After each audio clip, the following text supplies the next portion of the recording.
The tape hissed. The first half was silent. Then a voice came in, calm, familiar.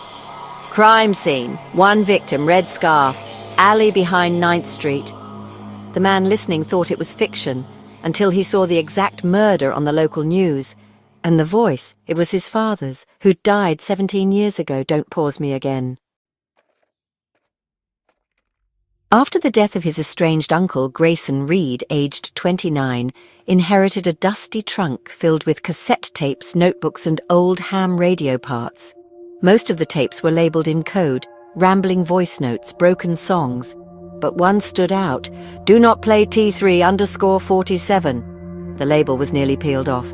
Inside, the tape was rewound to the start. Grayson played it.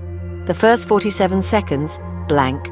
Then, witness 1 Declan Rowe, age 33, multiple lacerations, orange jacket, fire escape. Grayson didn't know Declan, but 2 nights later, the name was on the news. Grayson played it again. The voice came in earlier this time, 35 seconds in.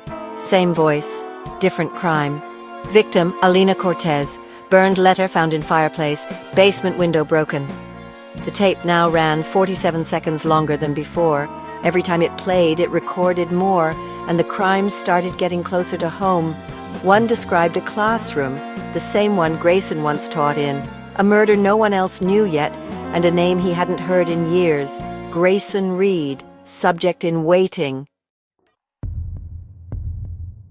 So, Grayson tried recording over the tape, you know? But nothing worked. Even smashing the cassette made no difference. The player would still play it. Then the tape began starting on its own. One night he heard this: "Playback resumed. Final entry begins now." And then, April 4th, 3:44 a.m., Grayson Reed, last breath recorded. The tape cut off, but weirdly enough, the cassette was still spinning. On the reel, there was this faint pulse of his own voice, trying to say something, backwards.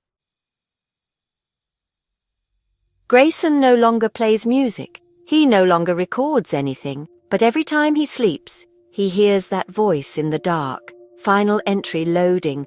Final entry loading. And the tape, even without power, continues to spin. That is a signal red.